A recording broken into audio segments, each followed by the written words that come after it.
Mi nombre es nací en la ciudad de Santiago, en un hospital.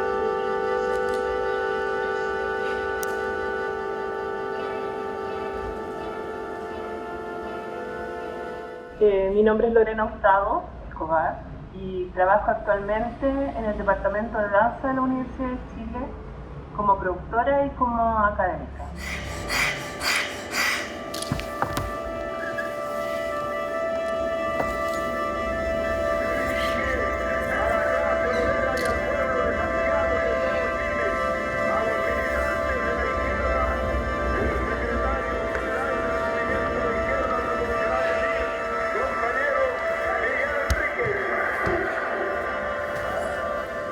Bueno, en la universidad me preocupo de varias cosas.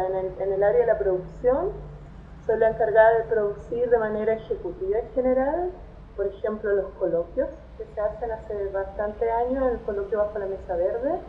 Estoy a cargo de la dirección ejecutiva de la revista del Departamento de Danza, la revista BNZ. Y también estoy encargada como de colaborar en la producción de hitos que tienen que ver con las funciones de estudiantes del departamento de danza. También estoy a cargo de la mención e interpretación. Ahí me dedico también a guiar como los procesos de escritura de los estudiantes que van a salir como intérpretes. Y ¿qué más? Y bueno, y trabajo en la línea teoría de historia de la danza. Hago teoría de historia de la danza específicamente y me preocupo como de contextualizar todo ese proceso histórico, teórico, que tiene que ver tanto con la danza naciente como con la danza en Chile, que es como el lugar donde yo más me he especializado. Eso es lo que hago al interior de la universidad. Y como independiente, trabajo, ahora estoy con un fondar que salió a partir de otro fondar del año pasado, de unos seminarios de formación que hicimos en Seina, abierto a la comunidad de la danza y otras comunidades que tenía que ver con conocer los procesos creativos, tanto como de gente vinculada a la danza contemporánea, como gente vinculada a otras prácticas del cuerpo, cosas de orden más performativo, pero también como vinculado a acciones políticas. Y a raíz de ese seminario, hoy día con el mismo grupo, donde estamos ahí con Tania Medalla y con Catalina Longas, estamos haciendo otra investigación para intentar hacer un análisis tanto de activismo como de obra, y que va a terminar en un libro de danza. Eso.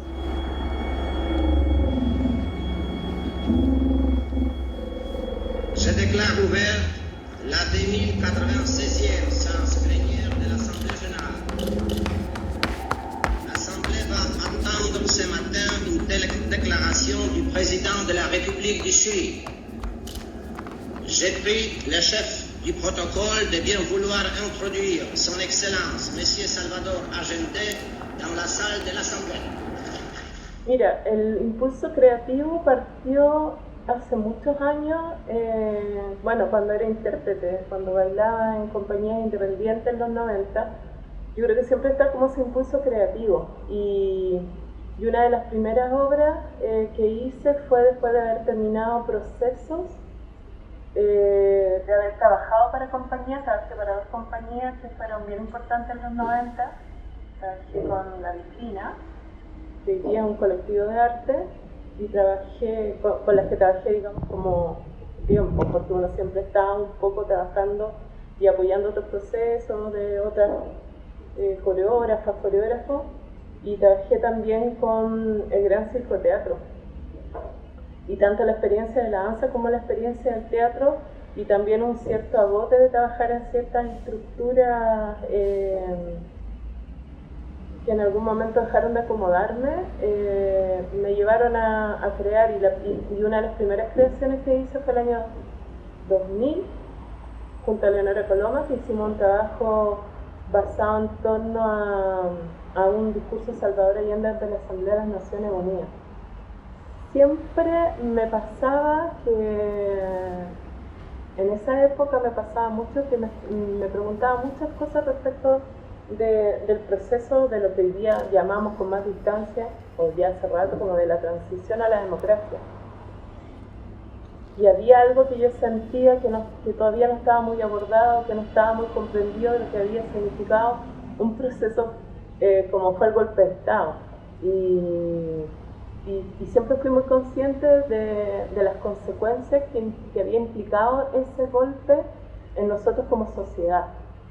Y me da mucho cuenta también de cómo estaba afectando las nuevas formas de producción, las nuevas formas de hacer, de una manera muy intuitiva igual en ese momento. Ahora lo puedo decir así porque después me dediqué a hacer una investigación y a escribir. Pero me pasaba mucho eso, como que quería saber en el fondo también.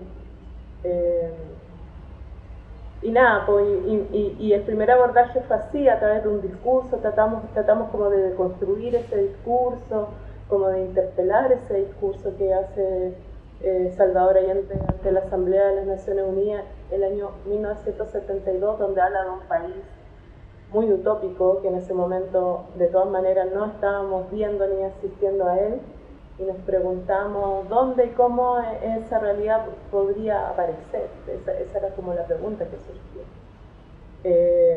Y después de eso trabajé 2 años dirigiendo la compañía Museo de Arte Joven.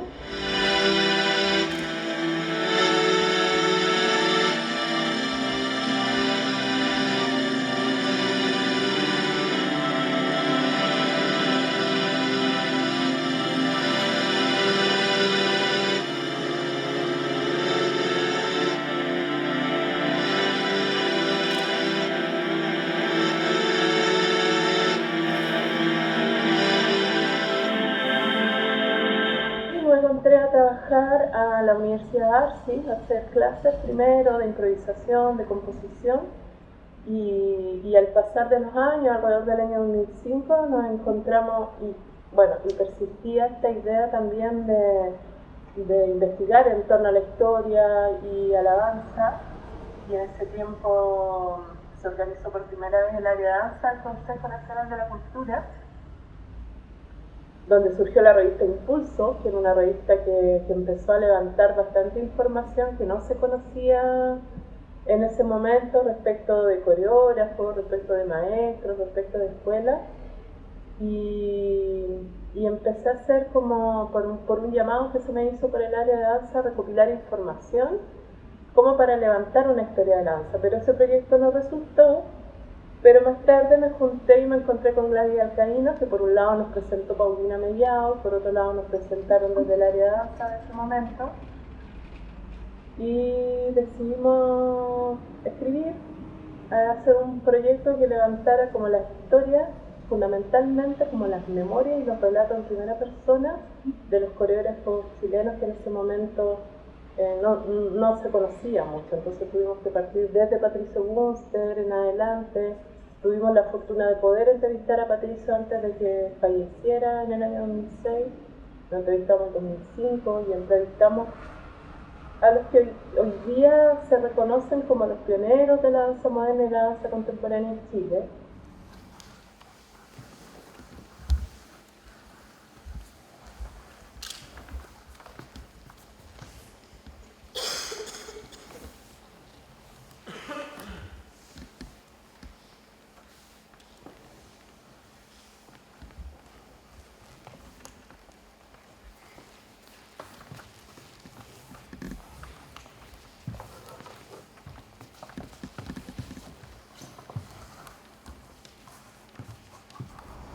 Volviendo a la pregunta que me hacías, que por qué voy creando cada cierto tiempo, es porque siento que siempre estoy creando de alguna manera, pero en diferentes formatos, de diferentes formas, o escribiendo, o entrevistando. Siempre me gustó mucho entrevistar a las personas, conocerlas, saber sus intereses, sus creaciones.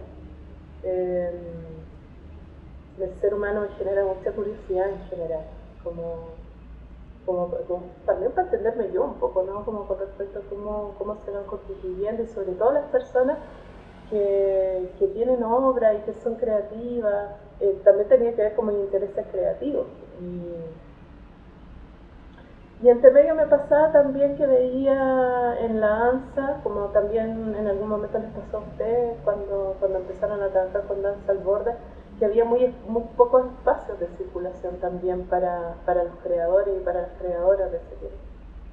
Entonces me saltaba entre investigar, pero también hacer un festival, como hicimos el primer festival de videodanza en el ARSI en el año 2006, que después fue el Festival Escena 1 en el año 2011, que fue un festival escénico. Entonces nada, como que el campo es tan diverso y mis intereses también me voy dando cuenta que son tan diversos que si puedo aportar y entrar a un espacio y generar como ciertas plataformas, lo hago. La Ligua y los dulces de la Ligua, los Andes y la Virgen del Carmen, y como para allá está Andacollo y la Virgen de Andacollo. Y como más para allá está la Tirana y la Virgen de la Tirana. Y más allá está Arica, siempre Arica, el lugar donde yo nací. Me fui a los 5 años a Santiago. Más arriba de Arica, a 2.500 metros sobre el nivel del mar, en la cordillera, hay un pueblito chiquitito que se llama Putre. Y más arriba de Putre se encuentra el maravilloso lago Chungará. Memoria Compartida es una obra que se estrenó en el año 2013 en GAM, en el contexto de la conmemoración de los 40 años del golpe, interpretada por Pablo Zamorano, Pedro González, Lelia Pablaza, con asistencia de vestuario de Alexandra Maves, con música de Leonora Coloma y con la iluminación de Luis Reynoso. Esta obra es una obra que nació en un momento en que yo era directora de la ex escuela de danza de la Universidad Arcis. Empezó a surgir la inquietud, yo diría que el año 2011, a raíz de todos los movimientos, del movimiento estudiantil que se generó en el año 2011, que yo lo viví de manera bien intensa y bien compleja, porque me tocó estar en un lugar de poder, digamos, una directora de una escuela de danza, en una universidad con ciertas características bien complejas también. Y empecé a ver como por primera vez empecé a ver una distancia generacional fuerte entre mis estudiantes y yo como mujer ya, y respecto de cómo ellos estaban viviendo el contexto nacional, la política, la educación, todo este movimiento que se generó por el derecho a la educación pública. Y yo me sentí muy incomprendida en esos momentos, porque yo sentía como que primero lo tomé muy personal todo ese movimiento, porque bueno, por supuesto, se tomaron todo, acuérdate, se tomaron la Universidad de Chile, se tomaron los colegios, los liceos emblemáticos, se tomaron las universidades privadas, pero yo sentía que nosotros en la escuela, los que estábamos en ese momento armando equipo, lo estábamos dando todo, como seres humanos, como artistas, como pedagogos, para levantar una escuela que fue muy importante y que formó gente que hoy día ha hecho aportes súper importantes a la escena y a la formación de la danza en Chile y en regiones. Sentí como que no había comprensión, no había diálogo, y yo me desubiqué el contexto en el fondo, como que no me di cuenta de que el problema iba más allá de mí misma, ¿no? Como que a veces uno siente que tiene que ver con uno, y en el fondo el problema era un problema tan grande como lo fue después del estallido social en el año 2019, como lo fue la ola feminista. Entonces, en ese devenir de ese movimiento del año 2011, yo empecé a pensar que necesitaba hacer una obra, que necesitaba hablar de mi lugar de enunciación, pero que lo tenía que poner en tensión con el lugar de enunciación de las nuevas generaciones. Entonces había una chica que estudiaba en mi escuela, que es Lelia Pablaza, que hoy día está en España formándose y trabajando, que yo sentía mucha empatía por ella en las formas en que pensaba, en algunas cosas, y sentía que ella podía ser alguien con quien yo podía dialogar en escena, que me interesaría que ella desplegara sus memorias, porque además ella venía del sur de Chile, no venía de Santiago. Y Pablo Zamorano, que era un chico muy joven en ese momento, todos los chicos en ese momento tenían 25 años, también era una persona que me llamaba mucho la atención como intérprete, como los temas que a él le gustaban tocar, que tenían que ver con temas sociales también, y entre otros que él toca. Y estaba Pedro González, que lo conocí en un ejercicio de clases en el Arce cuando yo estaba dando curso de composición coreográfica. Mi papá tuvo Alzheimer. Hay gente que no quiere recordar. Hay gente que le conviene no recordar. Hay gente que desapareció. Hay gente que hizo desaparecer. Hay gente que nunca apareció. Hay gente que nunca aparecerá.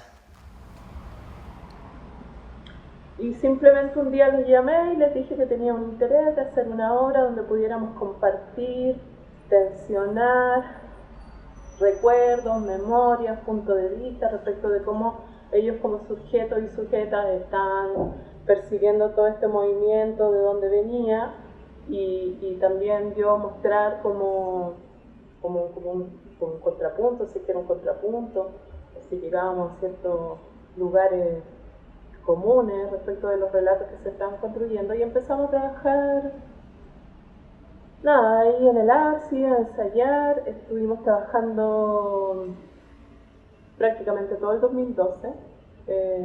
Trabajábamos mucho con ejercicios. Yo le pedía a ellos, le hacía algunas preguntas o algunos ejercicios, y ellos traían respuestas a través de sus corporalidades y sus propuestas estéticas. Pablo, a pesar de que es un chico que estudia, que fue formado como inicialmente como bailarín, es una persona que también utiliza bastante la palabra.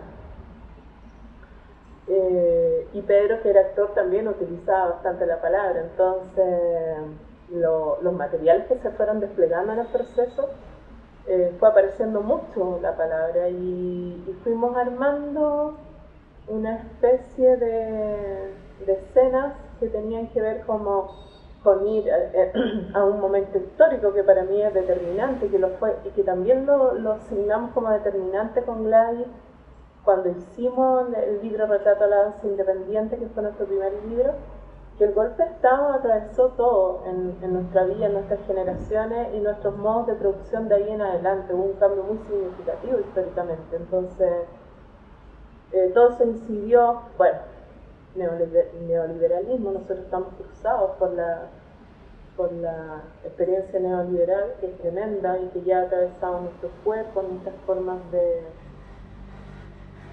relacionarnos, de hacer, de producir. Todo el sistema está atravesado, la academia. ¡Rico culiao! ¡Macho culiao! ¡Novio culiao! ¡Flight culiao! ¡Educación pública culiao! ¡Transporte público culiao! ¡Salud pública culiao! ¡Sistema político culiao!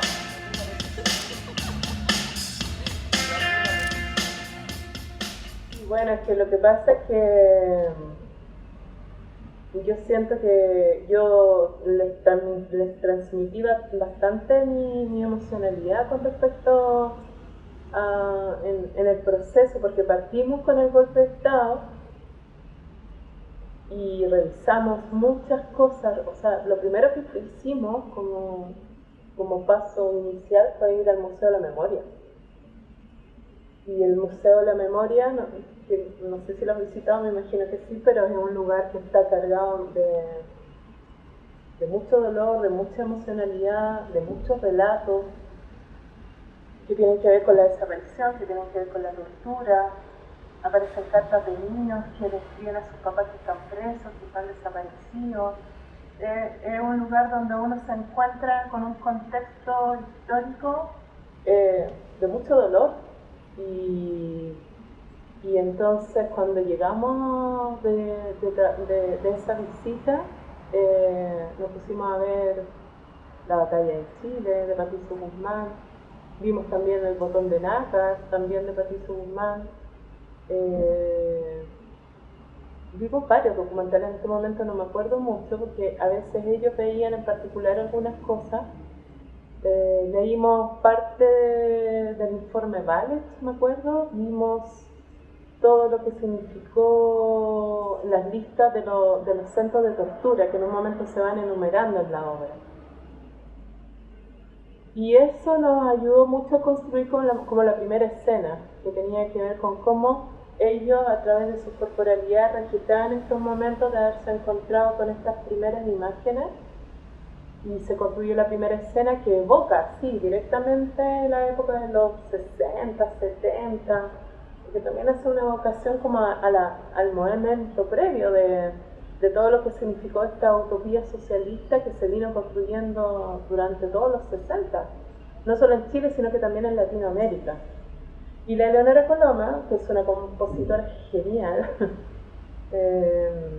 me propuso, me dijo, no, en este primer momento tienen que venir como esas voces, esas músicas que vienen y aparecen como que el viento las trae, pero después las lleva porque es como esta relación entre la memoria, el recuerdo y el olvido.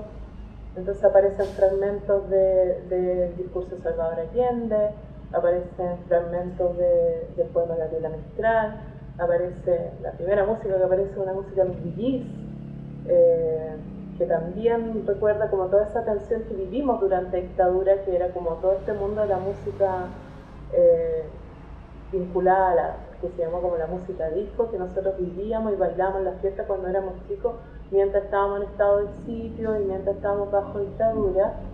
Entonces ese momento era súper evocador como de esa época, que la conversábamos mucho entre ella y yo, la conversamos también con Luis Reynoso, que si bien no vivió esa época en Santiago, la vivió en región, también tenía como una perspectiva respecto de eso.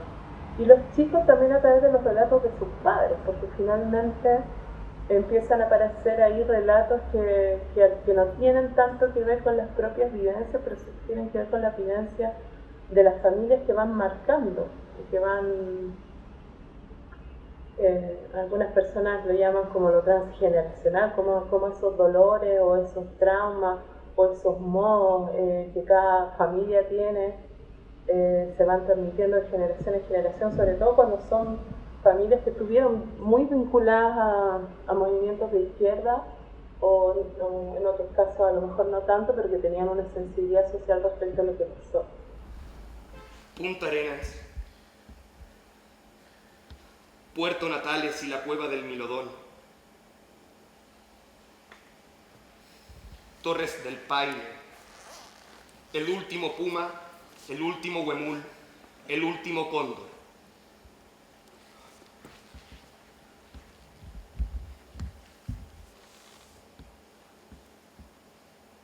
Perdón ya.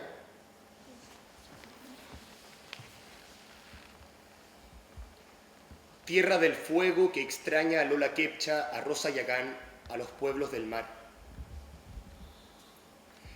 Y al final o al comienzo de todo, está la Antártida.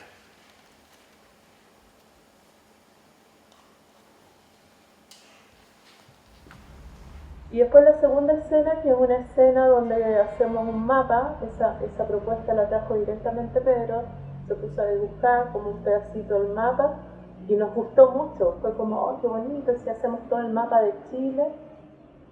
Y ese mapa también se fue construyendo en base a sus relatos, porque Pedro había vivido pero mucha de la experiencia de su infancia la había vivido mucho en el sur de Chile. Leslie había nacido como en la zona de Pucón y Pablo venía del norte, venía de Arica. Entonces empezaron a aparecer recuerdos, relatos que traían historias de sus padres, que traían historias de su abuelo. Y se empezó a armar ese mapa así como a través de las conversaciones, a través del juego, a través de las interpelaciones. Y ahí era un momento donde yo intervenía también bastante, porque si bien todas todos los materiales que ellos desplegaban eran de ellos y aparecían sus lenguajes, sus subjetividades. Cuando había que armar el relato, alguien tiene que dirigir y para eso estaba yo, un poco, ¿no? Como dirigiendo todo esto, cuándo va, cuándo están los silencios, cuándo se activa el movimiento, cuándo vienen los cortes. Eso es parte como de mi manera de componer también. Pero todo lo conversábamos mucho. ¿Qué les parece? Si esto va acá, miremoslo así. Fue un proceso muy, muy conversado y como tuvimos harto tiempo, fue bien enriquecedor en ese sentido. Y la tercera escena, que trata de ser una escena que trata de mirar hacia... es bien ambigua la última escena porque esa escena no la alcanzamos casi a trabajar muy bien porque justo mi papá se enfermó muy grave en el último periodo y luego falleció en marzo y yo tenía comprometido el estreno en abril. Fue más complejo de organizar y esa es una escena que evoca a la vez que como un deseo de futuro, también está muy cargado de nostalgia. Y ahí la Eleonora construyó una música que se salió totalmente del formato del primer formato. En la segunda escena el mapa no hay música, la musicalidad lo dan los tiempos, la palabra, las corporalidades. Y ella construyó una música que trata de tomar elementos que fueron apareciendo durante la obra, el sonido de la tiza, los nombres de los centros de tortura, el ruido de la lluvia, que era algo que hacía mucha referencia a Leslie cuando hablaba del sur, del olor de la tierra.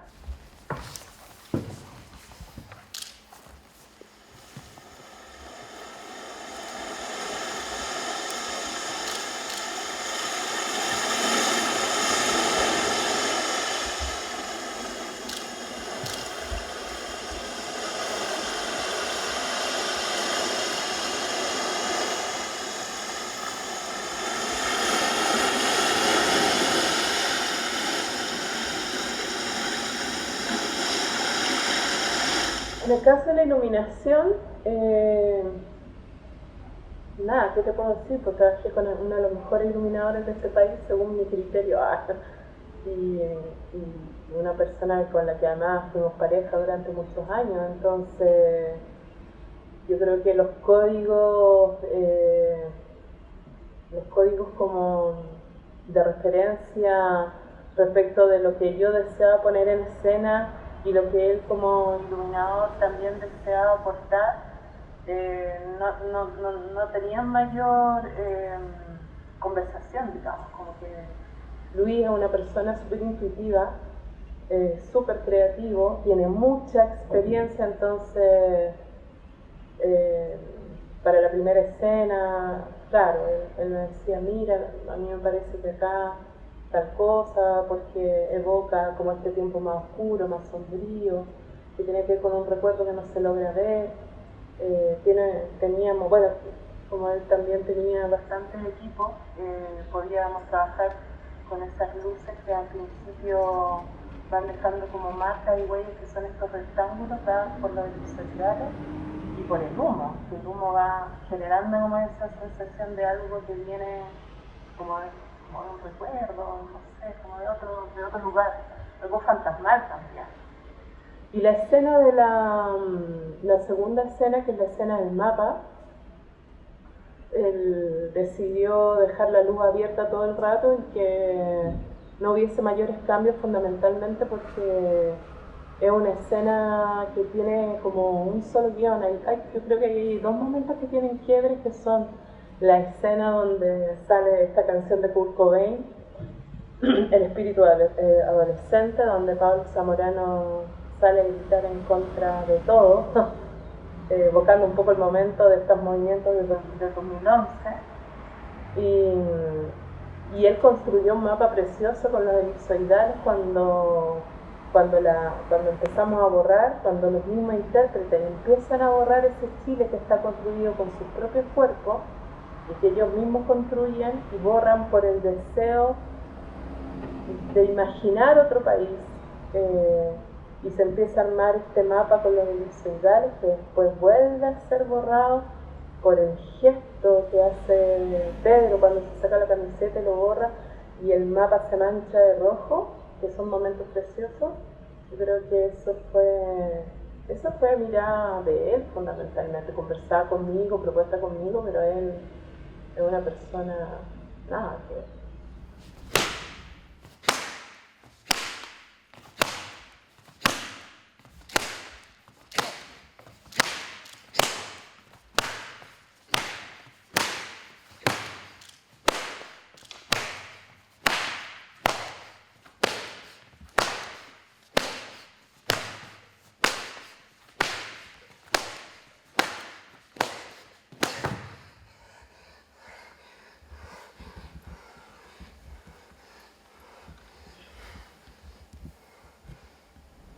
Memoria compartida, hoy,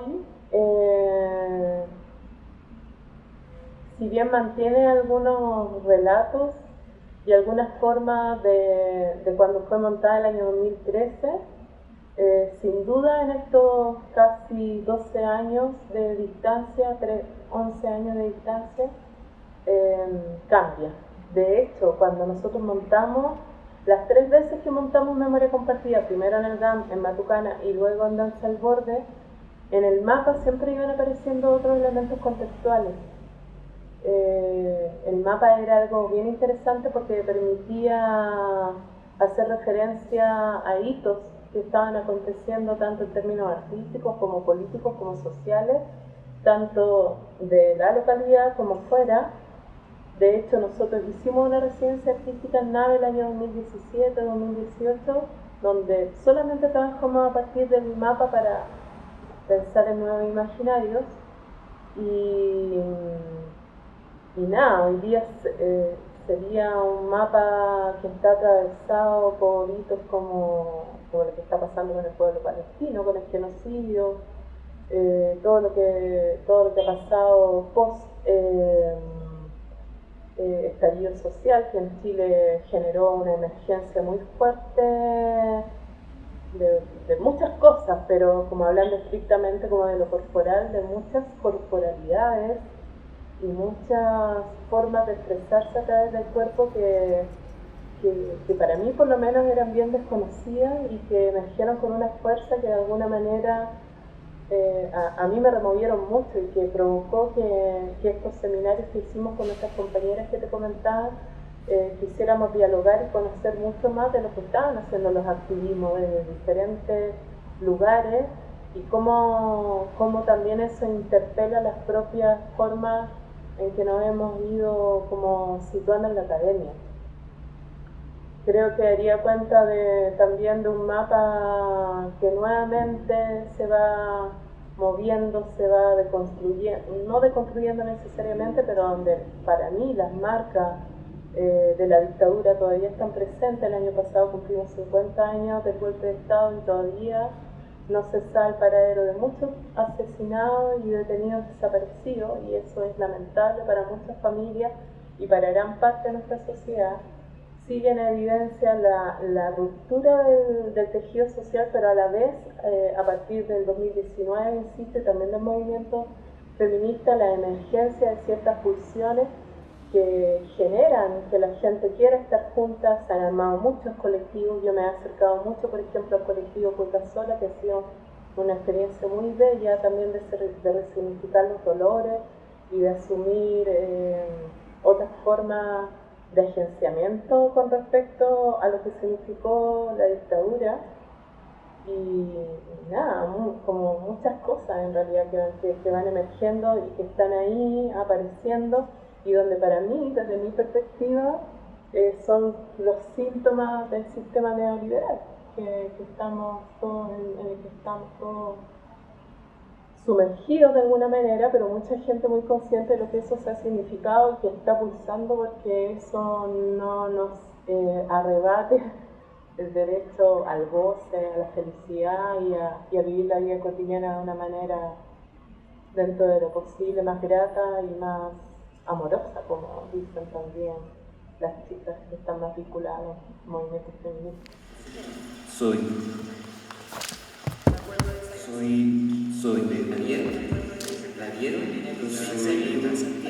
Yo soy... Actualmente, estuvieron detenidas después del golpe. Aquí está el cajón del Maipo. Vine frente a la catedral de San Marcos, el lugar donde yo nací. Yo soy un país donde mi papá, después de trabajar en la reforma agraria, y el campo, Carlos Ibáñez. Soy Vine frente a la catedral de San Marcos. Yo soy Caupo. Vine frente a la catedral de San Marcos. Soy